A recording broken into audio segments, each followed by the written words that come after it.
Hyperbolic function में आज हम लोग स्टार्ट कर रहे हैं इन्वर्स हाइपरबोलिक फंक्शन। अगर आप इस लालजी प्रसाद की बुक से देखिएगा तो 4B में दिया हुआ है। लालजी प्रसाद बुक में चौथे चैप्टर में है हाइपरबोलिक फंक्शन, और 4A में दिया हुआ है हाइपरबोलिक फंक्शन, और 4B में दिया हुआ है inverse hyperbolic function.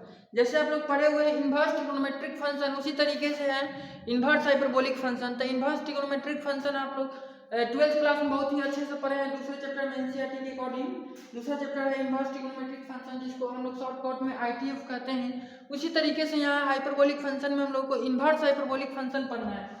Inverse hyperbolic function क्या होता है, सबसे पहले हम लोग ये समझते हैं। जैसे कि ट्रिगोनोमेट्री में जैसे हम लोग साइन लिखते हैं और इसके ऊपर इन्वर्स लगा देते हैं और एक्स लिखते हैं, तो इसको बोलते हैं साइन इन्वर्स एक्स। उसी तरीके से हाइपरबोलिक फंक्शन में हम लोग साइन लिखते हैं और हाइपरबोलिक फंक्शन तो ये हो गया, जैसे कि आपको ट्रिगोनोमेट्रिक फंक्शन ये साइन एक्स हुआ, उसी तरीके से hyperbolic function sine hyperbolic x हुआ। इसको पढ़ते हैं, इस एच को हाइपरबोलिक पढ़ते हैं क्योंकि ये हाइपरबोला से बना होता है, आपको सब स्टार्टिंग में बताए हुए थे। तो यहाँ अगर हम लोग इसका इन्वर्स निकालें, मतलब इसको इन्वर्स हाइपरबोलिक फंक्शन में चेंज करें, तो इसको कहेंगे साइन हाइपरबोलिक इन्वर्स एक्स। तो जैसे ट्रिगोनोमेट्रिक में होता है साइन इन्वर्स एक्स, उसी तरीके से हाइपरबोलिक में होता है साइन हाइपरबोलिक इन्वर्स एक्स। तो जैसे इसका कुछ वैल्यू होता है उसी तरीके से इसका भी कुछ वैल्यू होता है, अपना कुछ पहचान होता है। तो यहाँ पे हम आपको कुछ वैल्यूज लिखे हैं, ये आपको फार्मूला के टाइप में है, ये फार्मूला आपको याद रखना होगा, ठीक है। तो ये इतना जो आपको बोर्ड पे दिख रहा है फार्मूला, जो भी फार्मूला है 9 का साथ फार्मूला है, अक्सर हम 9 फार्मूला ही लेकर आते हैं, ये मत कहिएगा। इसे पिछले के इंटीग्रेशन का क्लास करा रहे थे तो उसमें 9 फार्मूला ही था, ठीक है, और इसमें भी 9 है। तो ये मत कहिए कि हमेशा 9 फार्मूला लेकर आते हैं, 9 ऐसा कोई इसमें कोई खास नहीं है, 9 फार्मूला ही इसमें जरूरत है आपको, तो 9 ही है, ठीक है। तो साइन हाइपरबोलिक इन्वर्स एक्स, इसको साइन इन्वर्स एक्स मत पढ़िएगा, ये साइन हाइपरबोलिक इन्वर्स एक्स है। कोई कोई कलाकार लेगा ऐसे लिखेगा साइन हाइपरबोलिक, ऐसे लिखेगा कोई कोई, तो सही लिख रहे हैं साइन इन्वर्स हाइपरबोलिक एक्स, तो ये गलत हो जाएगा, लिखने का तरीका ऐसा नहीं है, ठीक है। स्क्वायरिंग में भी आपको बताए थे कि कलाकारी इसे मत करिएगा साइन स्क्वायर हाइपरबोलिक एक्स। तो ये जो लिखने का तरीका है ये गलत है। सही लिखने का तरीका क्या है, साइन एच को पहले लिखेगा हाइपरबोलिक, इसके ऊपर लगाएंगे इन्वर्स एक्स, उसी तरीके से साइन और एच के ऊपर लगाएंगे स्क्वायर एक्स, ठीक है। ये एच जो है हमेशा साइन के साथ रहेगा, अगर कॉस है तो कॉस के साथ रहेगा, टेन है तो टेन के साथ रहेगा, इसका साथ नहीं छूटना चाहिए, तो गड़बड़ हो जाएगा, समझे, साथ नहीं छूटना चाहिए, ठीक है। दूसरा वाला साथ मत समझिए। तो फॉर्मूला आपको क्या क्या याद रखना है, साइन हाइपरबोलिक एक्स का फॉर्मूला, साइन हाइपरबोलिक वाई का फॉर्मूला, और साइन हाइपरबोलिक एक्स का फॉर्मूला, कॉस हाइपरबोलिक एक्स का फॉर्मूला, टेन कॉट सब का याद रखना है। तो मेनली आपको 3 फॉर्मूला याद रखना है, ये 3 फार्मूला बहुत ही ज़्यादा इंपॉर्टेंट है। साइन कॉस और टेन का याद रखिएगा, तो इसका नहीं भी अगर याद होता है आपसे तो काम चल जाएगा, लेकिन ये 3 तो होना ही चाहिए याद। तो चलिए क्या फॉर्मूला दिया हुआ है, साइन हाइपरबोलिक एक्स का फॉर्मूला होता है log x plus root under x square plus 1, ठीक है, log x plus root under x square plus 1, इसका फॉर्मूला है साइन हाइपरबोलिक इन्वर्स एक्स का। उसी तरीके से cos हाइपरबोलिक इन्वर्स एक्स का कितना फॉर्मूला है, तो log x plus root under x square minus 1। अब कैसे फॉर्मूला ड्राइव होता है इतना ही कहा है, ये हम नहीं बताएंगे, वैसे आप इसका प्रूफ दिया हुआ है बुक में आपके दिया हुआ है, आप वहाँ से देख के समझ लीजिएगा, हम इसका प्रूफ नहीं कराने वाले हैं। क्या क्या करा, मतलब इतना चीज़ है, पूरा ये जो आपका सिलेबस है ना BSc का, पूरा ये समुंदर है, अब समुंदर में डूबना थोड़े है, तैर के निकलना भी है, क्या मतलब चाहिए, क्या पढ़ना है, क्या छोड़ना है, सब देखना पड़ता है। कुछ कुछ कहता है कि हर एक क्वेश्चन में करा दीजिए, अरे भाई हर एक क्वेश्चन नहीं करा सकते, डूब जाओगे समुद्र में, इतना है। लालजी प्रसाद बुक का कम समझ रहे हो का, बहुत ज़्यादा क्वेश्चन है, उतना पॉसिबल नहीं है। और आप सारा क्वेश्चन बनाते हैं तो इसका मतलब ये है कि आप तो एक पगला रहे हैं, हमको भी पगला रहे हैं, उसके बाद खुद पागल हो रहे हैं, और उसके बाद अपना टाइम भी बर्बाद कर रहे हैं, और उसके बाद पूरा सिलेबस आपका कवर भी नहीं हो पाएगा, समझ रहे हैं। 9 को पढ़ना है पार्ट 1 में, 9 का पूरा क्वेश्चन बना लीजिएगा, नहीं बना पाइएगा कभी भी नहीं, ये कोई क्वेश्चन थोड़ा दिया है, एक एक्सरसाइज में 50 क्वेश्चन दिया है, मर जाइएगा। तो उसमें जितने टाइप के क्वेश्चन दिया है वो बनना चाहिए, उसमें का मतलब अगर आपसे लालजी प्रसाद बुक का 80% क्वेश्चन बन जाए तो बहुत है, एक्सेस है, उससे ज़्यादा क्या चाहिए। पूरा एक ही क्वेश्चन एकदम साफ लगे हैं तो बस हो गया, तो प्राप्त कर समझ गए। इसी में डूब के मार जाइएगा, तो डूब के नहीं मारना है। और डिमोटिवेट क्यों होना है कि क्वेश्चन नहीं बनना है, एकदम नहीं बनेगा। आप आदमी है इसलिए नहीं बनना है। आदमी कोई परफेक्ट थोड़े होता है। धीरे धीरे प्रैक्टिस करिएगा तो आगे बढ़िएगा, धीरे धीरे सीखिएगा, ठीक है। एकाएक आदमी सीख के थोड़े आ जाता है। फंस रहा था अच्छा बात है, जितना आप परेशान होइएगा ना उतना आगे आप बढ़िएगा। परेशानी आना चाहिए, सब आसान से थोड़ा बन जाएगा। फंसेगा तब ना आप नया चीज़ सीखिएगा, आप पढ़िएगा, कहीं समझिएगा, एग्जाम्पल देखिएगा, कंसेप्ट समझने का प्रयास करिएगा। तो फंस रहा है तो अच्छा बात है। फंस रहा है इसलिए क्या बना रहे हैं, कुछ होता है बनाने भी करता देखता है, कोई आता हो सीधा वीडियो देखा चल गया, कुछ नहीं होने वाला है। मैथ्स में देख लेने से कुछ नहीं होता है। मैथ में खाली देख लिए चल गया तो कुछ नहीं होगा। जब तक आप हाथ से खुद से कॉपी कलम से बनाइएगा नहीं, आपके हाथ को याद होना चाहिए। मैथ्स में देखने से, आँख से देखने से कुछ नहीं होने वाला, दिमाग से दिमागे में आ जाएगा, नहीं बुझाता है। मैथ्स प्रैक्टिस का चीज़ है। तो cos हाइपरबोलिक इनवर्स x का फॉर्मूला हो जाएगा log x plus root under x square minus 1। उसी तरीके से tan हाइपरबोलिक x का फॉर्मूला हो जाएगा 1/2 log 1 plus x by 1 minus x।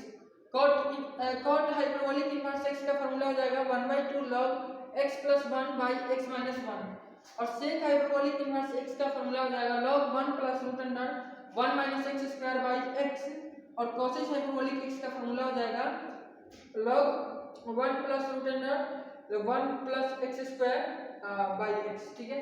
तो ये आपको याद रखना है। उसके बाद ये कुछ रिलेशन है, ये जो तीन फॉर्मूला ये रिलेशन है किसके बीच, तो हाइपरबोलिक इन्वर्स हाइपरबोलिक फंक्शन और इन्वर्स ट्रिग्नोमेट्रिक फंक्शन के बीच में ये रिलेशन है। जैसे आप इधर देखिएगा, इधर हाइपरबोलिक फंक्शन का इन्वर्स है, इधर ट्रिग्नोमेट्रिक फंक्शन का इन्वर्स है। इसको सर्कुलर फंक्शन भी हम लोग कहते हैं। तो ये भी बहुत ज़्यादा जरूरी है। जैसे कि आप पढ़े हुए थे कि हाइपरबोलिक फंक्शन और ट्रिग्नोमेट्रिक फंक्शन में रिलेशन, उसी तरीके से इन्वर्स हाइपरबोलिक फंक्शन और इन्वर्स ट्रिग्नोमेट्रिक फंक्शन में रिलेशन होता है।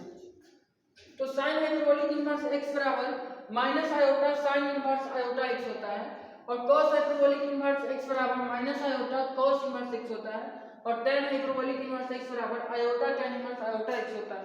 तो ये था आपका फॉर्मूला, ये आपको याद रखना है, समझना है। और अब हम आपको क्वेश्चन करा कर दिखाते हैं तो समझ में आएगा कि ये किस चिड़िया का, छोटी चिड़िया भी वाला, मतलब क्या है इस चैप्टर में, क्या पढ़ना है, क्या कंसेप्ट है।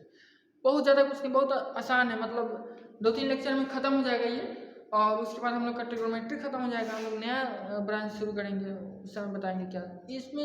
इस ट्रिग्नोमेट्री वाली एक वीडियो में बताएंगे नहीं कि कौन सा चीज़ शुरू होने वाला है, वो सीधा हो जाएगा स्टार्टिंग, उसका वीडियो आपको मिलेगा, सीधा आप देखिएगा तब पता चलेगा हाँ ये चीज़ स्टार्ट हो गया। एक्चुअली क्या होता है ना, देखिए आपको ही बता रहे हैं होता क्या है, हम जो करते हैं वो बात आपको बता रहे हैं। कोई भी अच्छा काम अगर करना हो, कोई भी अच्छा काम, तो पहले आप किसी को मत बताइए, करने के बाद बताइए। और कोई खराब काम अगर करना हो तो पहले लोग को बताइए, उसके बाद करिए, ताकि आप खराब काम करिएगा नहीं। जैसे ही आप लोग को बताइएगा ये काम, आपको उसके बारे में पता चलेगा कि हाँ ये सही है कि गलत है, करना चाहिए कि, फिर से आप उसको डिसाइड करिएगा, फिर से आप डिसाइड करिएगा। क्योंकि लोग का काम होता है आलोचना करना। अब कुछ भी खराब या अच्छा भी अगर आप बात कहते हैं, अच्छा भी कोई काम करने चलते हैं और लोगों को जब बताइएगा तो वो कहेंगे कि ये इसमें कमी है, उसमें वो कमी है, वो मतलब खाली कमी निकाल देंगे और आपको मतलब मोटिवेट कर देंगे कि आप उस काम को नहीं करिए। तो इसलिए हम कहते हैं कि अगर कोई भी अच्छा काम करना हो तो किसी को बताइए मत, सीधा कर दीजिए, करने के बाद बताइए ना, क्या दिक्कत है। लेकिन अगर कोई खराब काम करना हो, अगर आपके नज़र में वो काम खराब है तो क्या करिए, पहले लोग को बता दीजिए कि हम ये करने वाले हैं, चाहे अगर पॉसिबल है तो ये भी कह दीजिए कि हम ये कर चुके हैं। उसके बाद देखिए इतने सारे लोग उसका आलोचना करेंगे कि आप उस काम को ही छोड़ दीजिएगा। तो और अच्छा बात नहीं कि आप अच्छे काम खराब काम को नहीं कर पा रहे हैं और नहीं किए, अच्छा है, इसी को हम फॉलो करना चाहते हैं, ठीक है। तो आपको हम बताएंगे नहीं क्या शुरू करने वाले हैं, ये अच्छा काम है मेरे लिए, ये कौन सा ब्रांच हम स्टार्ट करने वाले हैं, वो हो जाएगा, होने के बाद पता चलेगा, ठीक है। जैसे हम यूट्यूब चैनल बनाए थे तो किसी को बताए नहीं थे, जब हो गया, बहुत सारा वीडियो अपलोड हो गया, तब लोगों को बताते थे कि हाँ मेरा यूट्यूब चैनल है, आप बीएससी मैथ्स पढ़ सकते हैं। पहले नहीं बताते किसी को। हाँ यूट्यूब चैनल बनाए, अभी एक भी वीडियो नहीं डाले, लिंक शेयर किए जा रहे हैं। पहले ही हमारे चैनल को सब्सक्राइब करिए, बीएससी मैथ देखेंगे। आज तक तो कभी कहो नहीं कि हम सब्सक्राइब करने के लिए, तो इस सब से कुछ नहीं होता है। अगर आपको कहेंगे भी ना तो मान लिया आज आप मेरे कहने पे सब्सक्राइब कर दीजिएगा, 10 दिन बाद अगर आपको मेरा वीडियो पसंद ना आए, चाहे आपका मतलब आपके काम का नहीं हो मेरा वीडियो, तो आप अनसब्सक्राइब कर दीजिएगा। तो कहने से कोई फ़ायदा नहीं है। अगर आपको अच्छा लगता है, अच्छा हम वीडियो बनाएंगे, अच्छा कंसेप्ट देंगे, तो आप खुद ही लाइक करिएगा, सब्सक्राइब करिएगा, बिना कहे शेयर करिएगा, ठीक है। तो इसलिए ज़्यादा बोल दिए, हम बोलते नहीं, आपको पता है, सीधा आते हैं, पढ़ाते हैं, चले जाते हैं, लेकिन आज बोल दिए। इसलिए कोई भी अच्छा काम करना हो, कोई भी अच्छा काम करना हो तो किसी को मत बताइए, करने के बाद बताइए, क्या दिक्कत है? पहले बताने में क्या जा रहा है? पहले बताने से क्या फ़ायदा होने वाला है? करने के बाद बता दीजिए। और कोई भी खराब काम करना हो तो एक बार लोगों को बता दीजिए, ताकि आपको पता चले कि हाँ, इस काम को करने के बाद हमको क्या क्या झेलना पड़ेगा। उसके बाद फिर आप उस काम को करिएगा नहीं, तो आप केवल अच्छा काम कर पाइएगा, ठीक है। तो हम लोग इस पर क्वेश्चन देखते हैं, क्वेश्चन समझते हैं। चलिए, एक्सरसाइज का पहला नंबर क्वेश्चन हम उठाए हैं लालजी प्रसाद बुक के एक्सरसाइज 4B का पहला नंबर क्वेश्चन दिया हुआ है, प्रूव दैट। और इसमें दो क्वेश्चन है, साइन हाइपरबोलिक इनवर्स x बराबर tan hyperbolic inverse x by root under 1 plus x square. इस चीज को प्रूव करना है, मतलब प्रूव करना है कि साइन हाइपरबोलिक इनवर्स x का जो वैल्यू होगा और tan hyperbolic inverse x by root under 1 plus x square का जो वैल्यू होगा वो दोनों आपस में इक्वल होगा। इसी चीज को प्रूव करना है। और दूसरे नंबर में वही चीज है, मतलब सेम टाइप का क्वेश्चन है, cos हाइपरबोलिक इनवर्स 2/x बराबर sin hyperbolic inverse x by root under 4 minus x square. यही चीज प्रूव करना है। तो चलिए इधर हम लोग प्रूव करते हैं। अब यहाँ पे सोचने वाली बात है कि अगर ये ट्रिग्नोमेट्रिक फंक्शन आता तो हम लोग क्या करते हैं, और हाइपरबोलिक फंक्शन है तो क्या करेंगे, ये समझने वाली बात है। अगर ये ट्रिग्नोमेट्रिक फंक्शन आता तो हम लोग सोचते हैं कि साइन, जैसे कि अगर दिया होता है साइन इनवर्स एक्स, तो हम लोग क्या सोचते हैं कि t की जगह पर x है और h की जगह पर नीचे में 1 छुपा है, तो यानी p बराबर x हुआ, h बराबर 1 हुआ, तो हम लोग यहाँ से b निकाल लेते हैं root under 1 minus x square. अब कहते हैं p p h आ गया। अब कौन पूछा था तू? tan, तो tan इनवर्स x बराबर आओ p बाई b, तो p by h by root under 1 minus x square. लेकिन ये तो हम लोग हाइपरबोलिक फंक्शन के लिए थोड़े निकालते हैं, ये तो ट्रिग्नोमेट्रिक फंक्शन के लिए कंसेप्ट है। अब ये कंसेप्ट जब यहाँ लगाइएगा तो यहाँ आके फंस जाइएगा, तो इसके अकॉर्डिंग तो कितना आ जाएगा tan इनवर्स x का वैल्यू, यह जाएगा tan इनवर्स में ये वैल्यू कितना आ जाएगा, यहाँ होगा, ऐसे होगा, तो कितना आ जाएगा x by root under 1 minus x square. जबकि प्रूफ कथी करना है, प्लस में प्रूफ करना है। इसका मतलब ये ना निकल रहा है कि हाइपरबोलिक में कोई अलग कंसेप्ट है ससुरा, मतलब क्या बोलते हैं, ट्रिग्नोमेट्रिक वाला कंसेप्ट अप्लाई नहीं होगा, यहाँ अलग कंसेप्ट है। तो यहाँ हम लोग दिमाग लगाते हैं कि क्या करें, कैसे निकाले, थोड़ा सा आप सोचिएगा तो समझ में आएगा। चलिए इसका सॉल्यूशन करते हैं, सीखते हैं कैसे इसको निकाला जाता है। थोड़ा सा ट्रिग्नोमेट्रिक वाले कंसेप्ट से थोड़ा सा इसका अलग कंसेप्ट है, थोड़ा सा टफ है सॉल्यूशन। तो हम लोग पहले पहला नंबर का सॉल्यूशन कर रहे हैं। पहला नंबर में हम लोग क्या करते हैं, साइन इनवर्स x दिया है, साइन हाइपरबोलिक इनवर्स x दिया, तो लेट मान लेते हैं, late sign hyperbolic inverse x बराबर y, ठीक है। यहाँ तक तो कोई दिक्कत नहीं, इसको y मान सकते हैं ना, देखिए क्या मान रहा है, आगे समझ में आएगा। तो यहाँ से जब x का वैल्यू निकालिएगा तो x बराबर क्या हो जाएगा, साइन हाइपरबोलिक y। अब x बराबर साइन हाइपरबोलिक y हो गया ना। अच्छा, अब x बराबर, अच्छा एक और चीज हमको बताइए आप,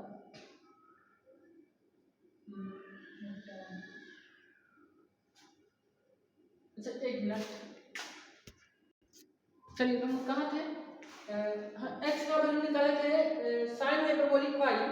तो हम लोग को एक और बात तो पता है, वी नो, ये बात भी तो हम लोग जानते हैं ना पहले से, cos hyperbolic square x minus sine hyperbolic square y, sorry x बराबर 1 होता है, जानते हैं ना।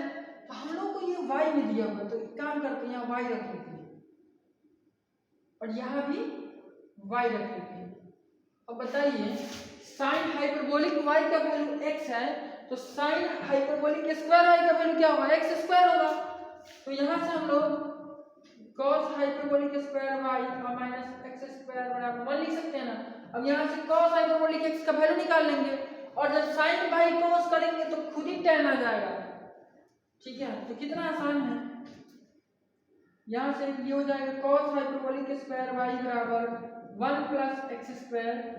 तो cos हाइपरबोलिक y बराबर कितना हो जाएगा root under 1 plus x square. यहाँ तो कोई दिक्कत नहीं। अब हम लोग tan हाइपरबोलिक y का मान निकालते हैं। नाउ tan हाइपरबोलिक y बराबर sin hyperbolic y by cos hyperbolic y बराबर कितना होगा? tan sin हाइपरबोलिक y का वैल्यू कितना है? यही है तो x और y। cos हाइपरबोलिक y का value root under 1 plus x square. तो tan हाइपरबोलिक y का वैल्यू आया है, तो अगर हम लोग चाहें यहाँ से तो y का भी वैल्यू निकाल सकते हैं। तो y बराबर कितना हो जाएगा? y बराबर हो जाएगा tan hyperbolic inverse x by root under 1 plus x square. ठीक है, अब देखिए y बराबर क्या था? साइन, इसको इक्वेशन फर्स्ट मान लेते हैं, इसको सेकंड मान लेते हैं। तो y बराबर साइन हाइपरबोलिक इनवर्स एक्स है। फिर यहाँ देखिए y बराबर tan हाइपरबोलिक इनवर्स एक्स है। tan hyperbolic inverse x by root under 1 plus x square है। तो ये दोनों आपस में बराबर नहीं होगा, तो लिख देंगे from equation 1 and 2 we get क्या हो जाएगा? साइन हाइपरबोलिक इनवर्स x बराबर tan hyperbolic inverse x by root under 1 plus x square. और ये चीज क्या होगा? प्रूफ हो गया। ठीक है, यहाँ तक तो कोई दिक्कत नहीं। यहाँ तक क्या क्वेश्चन तो बन गया ना, तो कोई दिक्कत हुआ समझने में? कोई दिक्कत नहीं हुआ होगा, बहुत ही आसान कंसेप्ट है। ठीक है, तो इसी तरीके से आप दूसरा खुद से बना सकते हैं। कमेंट करके बताइए खुद से बना सकते हैं कि नहीं। अच्छा बना लीजिएगा तो फिर एक बार वीडियो पे आगे कमेंट करिए कि हाँ बन गया। या फिर अगर कोई दिक्कत होगा तो आप ग्रुप में मैसेज करिएगा। आपको पता है कि हर वीडियो के डिस्क्रिप्शन में टेलीग्राम ग्रुप का आपको लिंक मिलता है, जहाँ आपको नोट्स मिलता है, आप वहाँ क्वेश्चन पूछ सकते हैं, डिस्कशन कर सकते हैं, बहुत सारा सुविधा है। तो आप उसको ज्वाइन करिएगा और इस क्वेश्चन को बना के अगर बना लीजिएगा, अगर नहीं बनेगा तो आप हमको भेजिएगा, हम देखेंगे, है ना। और हम नहीं है तो और भी कोई बनाया होगा तो भेज देगा, मान लीजिए हमको टाइम नहीं मिलता है तो। ठीक है, इसको आप खुद से बना लीजिएगा, बन जाएगा, बहुत ही आसान है। उसके बाद और भी जिस टाइप के क्वेश्चन है वो हम बताने का प्रयास करेंगे। इस वीडियो के लिए इतना ही रहने देते हैं कि और क्वेश्चन देख लें, इतना ही रहने देते हैं। नेक्स्ट वीडियो में और क्वेश्चन देखेंगे, तो वीडियो लंबा हो जाएगा, क्योंकि ये 1 नंबर क्वेश्चन था इसलिए थोड़ा सा आसान था, कम टाइम में बन गया है। अगर मान लीजिए अब इससे आगे का जो क्वेश्चन होगा वो थोड़ा बड़ा होगा तो वीडियो ज़्यादा बड़ा हो जाएगा। तो रहने देते हैं आज की इस वीडियो के लिए, और आप लोग अच्छे से पढ़ाई करिए मन लगाकर। ठीक है, अब हम लोग नेक्स्ट वीडियो में मिलेंगे।